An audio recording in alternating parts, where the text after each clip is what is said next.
লাখো কণ্ঠের লাব্বাইক আল্লাহুম্মা লাব্বাইক ধ্বনিতে মুখরিত হয়ে উঠেছে মক্কার আকাশ বাতাস।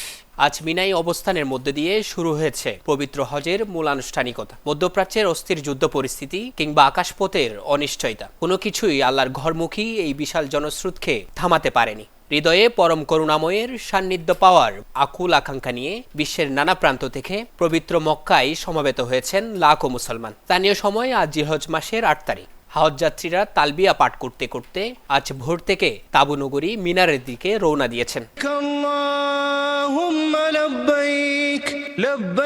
এবছর পবিত্র হজ পালনের লক্ষ্য নিয়ে বিভিন্ন দেশ থেকে ১৫ লাখের বেশি হজ যাত্রী এসেছেন।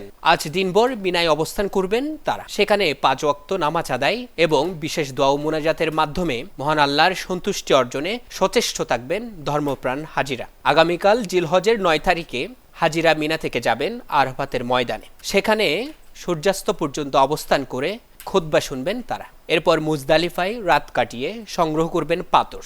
পরদিন মিনায় ফিরে জামারাতে পাথর নিক্ষেপ, কোরবানি এবং মক্কায় গিয়ে তাওয়াফুল ইফাদা ও সাফা মারওয়া সাই করবেন হাজিরা। সবশেষ ১১ থেকে ১৩ জিলহজ ৩ দিন পাথর নিক্ষেপ শেষে বিদায়ী তাওয়াফের মাধ্যমে সম্পন্ন হবে হজের আনুষ্ঠানিকতা।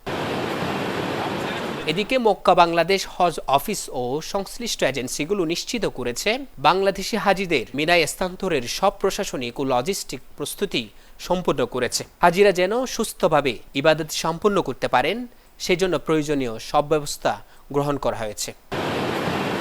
নিউজ ডেস্ক, দৈনিক পূর্বকোণ।